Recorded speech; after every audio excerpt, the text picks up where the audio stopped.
2 Maccabees, chapter 11.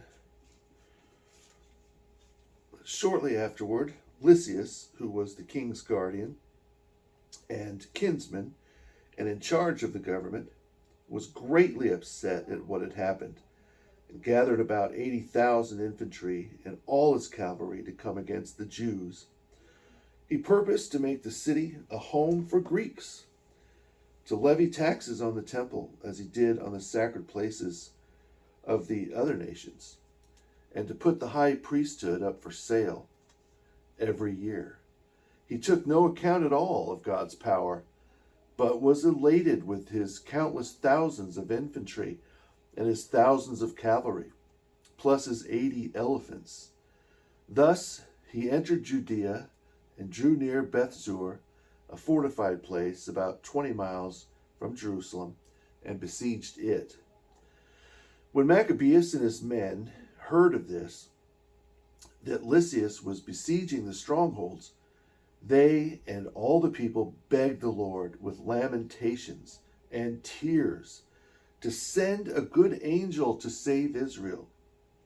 Maccabees himself was the first to bear arms, and he pleaded with the others to join with him in risking their lives to go help their brothers. Then they eagerly set out together.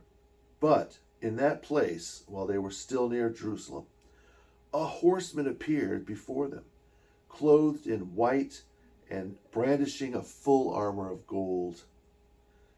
Then together they all blessed the merciful God and were strengthened in heart, ready to bring damage not only on humans but on the most savage of beasts or walls of iron. Because the Lord had mercy on them, they advanced with their weapons, having with them their ally from heaven. They hurled themselves against the enemy like lions and overthrew 11,000 of them, as well as 1,600 cavalry, and forced all of them to flee. Most of them escaped, wounded and naked. But Lysias himself escaped by a disgraceful flight. But as Lysias was not lacking in intelligence, he discussed the loss that had happened to him. He realized the Hebrews were unconquerable because the Almighty God was their ally. So he sent a message and persuaded them to settle everything on just terms. Moreover, perhaps he could also persuade the king and compel him to become their friend. Then Maccabees agreed to everything Lysias urged, since he was concerned about what was best for all. For whatever Maccabees gave to Lysias in writing concerning the Jews, the king granted. 4 letters were written to the Jews from Lysias, encompassing the following. Lysias to the people of the Jews, greetings. John and Absalom, who were sent by you, have given us your signed communication and asked about the matters addressed in it. Accordingly, I reported to the king whatever was necessary to bring him, and he granted whatever was possible. If you will keep your goodwill toward the government, I will try in the future to promote your welfare. So, in behalf of these things and their details, I have ordered that these men and my representatives confer with you. Farewell.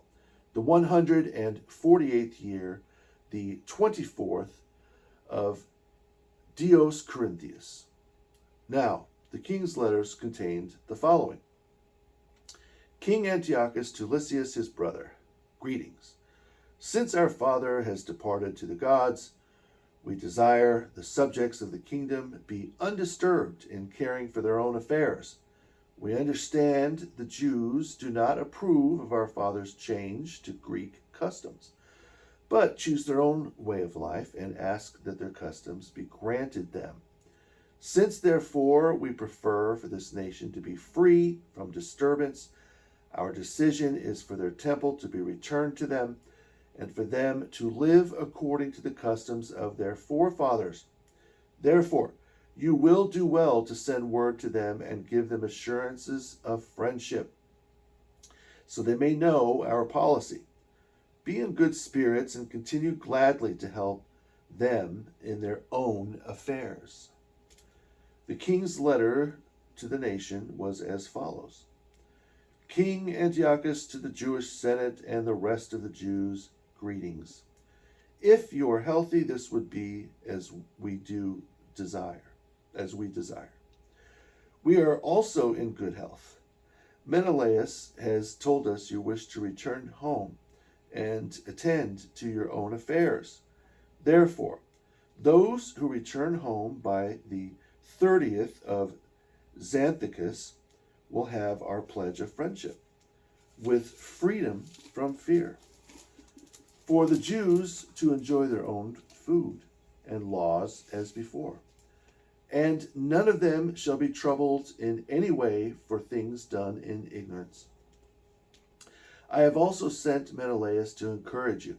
Farewell. The 148th year, the 15th of Xanthicus. The Romans also sent them a letter, which read as follows: Quintus Memmius and Titus Manius, legates of the Romans. To the people of the Jews, greetings. We also approve of those things concerning which Lysias, the kinsman of the king, has granted you. But the matters he decided to report to the king, as soon as you have considered these things, send someone promptly, that we may explain what is suitable for you, for we are on our way to Antioch. For this reason, make haste and send someone to let us know your intentions. Farewell. The 148th year, the 15th of Xanthicus.